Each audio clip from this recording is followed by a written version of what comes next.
Fala galera do Dica 10, estamos aqui mais uma vez para falar de um fotógrafo que vocês provavelmente conhecem, e se não conhecem, conhecerão a partir deste vídeo. Estou falando de Man Ray, uma figura importantíssima para a história da fotografia e das artes em geral. Eu falo Man Ray, não sei se é Man Ray, mas eu aprendi Man Ray e falarei Man Ray.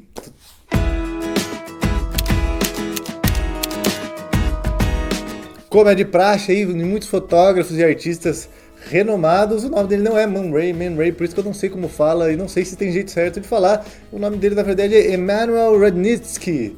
E não, ele não é nenhum polonês russo, ele é norte-americano. E ele nasceu em 1890 nos Estados Unidos. Mas a maior parte do trabalho dele fotográfico aconteceu quando ele se mudou para Paris em 1921, se eu não me engano. Mas antes dele se mudar para Paris em 1921, ele já era um artista, ele era um pintor, já tinha exposições individuais e ele utilizava a fotografia para registrar os seus quadros, suas pinturas, tá? Que eram mais voltadas aí à pintura abstrata. Lá na França ele se aproximou de vários artistas, com especial destaque para os grupos dadaísta e surrealista, sendo aí muito próximo de Marcel Duchamp.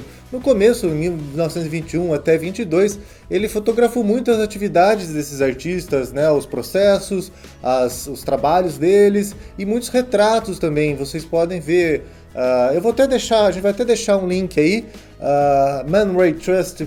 alguma coisa, tá aí o link. Ali tem muita obra, muito trabalho, muita fotografia, muita pintura do Man Ray. Vocês podem ver que de 21 a 22, quase todos os retratos e registros dos trabalhos desses artistas. Bom, ele se aproxima dos dadaístas e depois dos surrealistas pela proximidade de pensamento e de ideal.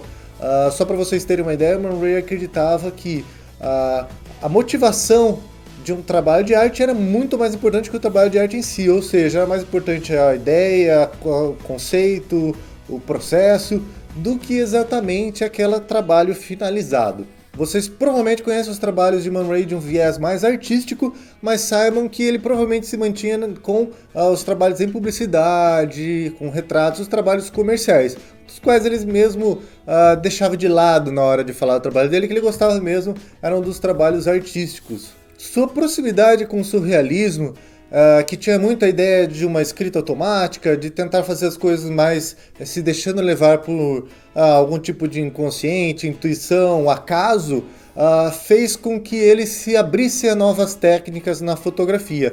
E vocês provavelmente devem ter ouvido falar de solarização e fotomontagem. E ele usava bastante, foi um dos precursores de um uso mais intensivo dessas técnicas. Ele passou a produzir fotogramas que ele os chamava de rayographs, ou rayógrafos, né? Em 1922. Apesar de ele ter dado o nome dele, rayógrafos de Ray, né, para essa técnica, era uma técnica que já existia e vários outros artistas usaram, e muitos seguiram a linha dele também usaram, né, antes ou mesmo, principalmente depois, colocar o nome ali para dar um tomzinho particular, individual à técnica. Para quem não sabe, um fotograma é basicamente uma cópia, uma ampliação fotográfica sem um negativo. Vocês devem imaginar que quando a gente tinha filme analógico, papel analógico, você tinha um ampliador, aquele ampliador projetava o negativo no papel sensível à luz e ele marcava a imagem, a cópia positiva. Bom, o que ele fazia? Ele ligava a luz e colocava objetos em cima do papel, então os objetos impediam que a luz queimasse o papel e aí formavam, né, diversos desenhos. E ele fez isso de várias formas, colocando objetos tridimensionais, bidimensionais, colocando objetos que aparentemente não se encontram juntos, né? Criando aí uma ideia um pouco de sonho, um pouco ilusória, fantástica. E muitas vezes ele até colocava o próprio rosto dele, mão. Vocês podem ver aí nos exemplos, tem muita coisa interessante.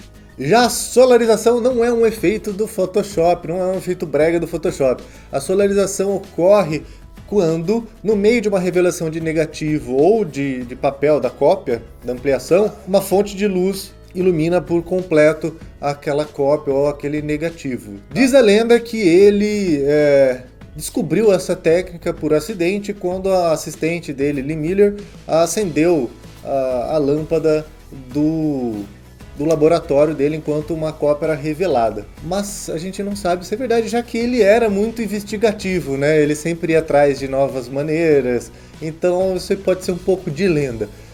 Fato é que isso aconteceu em 1930, a partir de 33 principalmente ele começa a usar essa solarização de uma forma mais criativa. O que acontece? As áreas em que estão mais escuras e mais claras, elas se invertem um pouco, parece que o que deveria ficar escuro fica claro e cria um tom um pouco diferente. E principalmente nas áreas em que tem contrastes que estão iluminados ou não iluminadas, é normal criar uma espécie de linha escura.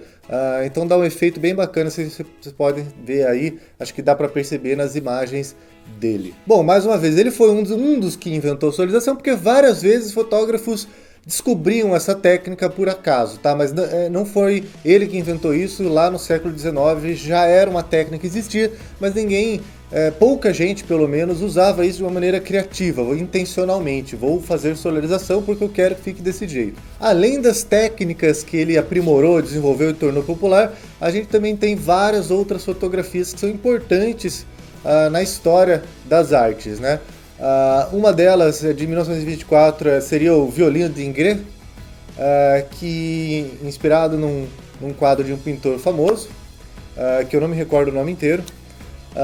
Ele decide pintar, né, os buracos de um violino nas costas de uma modelo. Vocês podem ver aí, e essa é uma imagem que todo mundo tem de alguma maneira no repertório, todo mundo já conhece essa imagem ou referências a essa imagem. Ele faz uma brincadeira ali sobre a objetificação do corpo da mulher, bem interessante. Inclusive, existe até um livro muito bom em português que fala sobre a mulher no trabalho de Man Ray, tá? Vou deixar o link aí na descrição. A mesma modelo também aparece numa foto famosa dele, que seria Black and White, preto e branco, às vezes traduzido como negra e branca, em que aparece o rosto dessa modelo junto com a máscara africana negra. E as máscaras africanas nessa época elas estavam muito em voga, os artistas modernistas estavam bem interessados nesse exótico, nesse fetichismo da arte africana. E aí ele acaba trazendo um certo contraponto ali entre, né, a cultura europeia, né, ocidental, a cultura africana.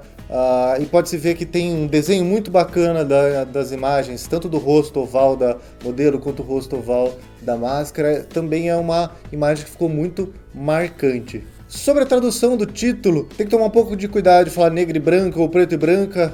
Nesse caso é mais legal usar o original, que tem em francês e inglês, porque quando ele fala black and white também é uma referência tanto ao tom de pele da modelo e da máscara, quanto a própria fotografia preto e branco. E quando a gente traduz para negra e branca, a gente tira essa referência, até porque aí você está acrescentando o gênero, né? Então eu prefiro chamar de black and white, acho que fica mais interessante. E outra foto famosíssima dele, de 1930, chama Lágrimas de Vidro. Reza a lenda que essa foto foi feita no momento de separação dele, em que ele se afastou de uma namorada, uma amante, seja lá, não sei bem, teria que perguntar para ele.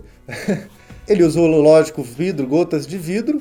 E o que é interessante nessa imagem é que a modelo está com o olhar para fora do quadro, né? Ela está olhando para cima, então dá um ar dramático, de suspense, de mistério, e até certo ponto retoma uma narrativa um pouco cinematográfica, né? Como se tivesse uma história ali a ser contada. Essa foto ficou muito famosa por esse crop que ele dá na imagem, só mostrando o rosto.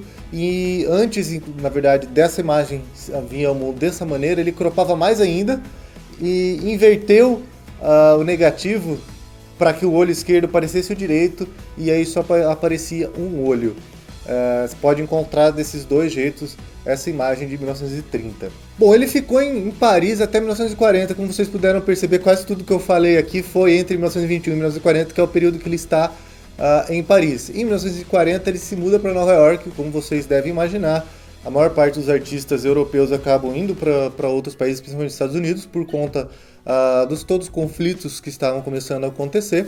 Ele volta para os Estados Unidos. Lá ele produz bem menos e a última foto publicada dele é de 1944, mas ele só vem a falecer em 1976. Essa é só uma pequena história, uma pequena amostra do trabalho magnífico do Man Ray, que provavelmente inspirou muitos fotógrafos aí que estudaram, que têm alguma espécie de estudo ou que são apenas curiosos, né? Mas tem muito mais coisa ainda. Como eu falei, tem um site Man Ray Trust que tem várias obras dele para serem consultadas e tem muitos livros em português sobre o trabalho dele. Então é só ir atrás. Se você gostou, dá aquele joinha. Se não gostou, deixa aí nos comentários quem vocês querem que eu fale mais, né? Vou falar em breve de fotógrafos brasileiros, fotógrafas. Tem muita coisa ainda pra gente falar. E também tem muitos livros pra gente falar também aqui, tá bom? É isso e até a próxima.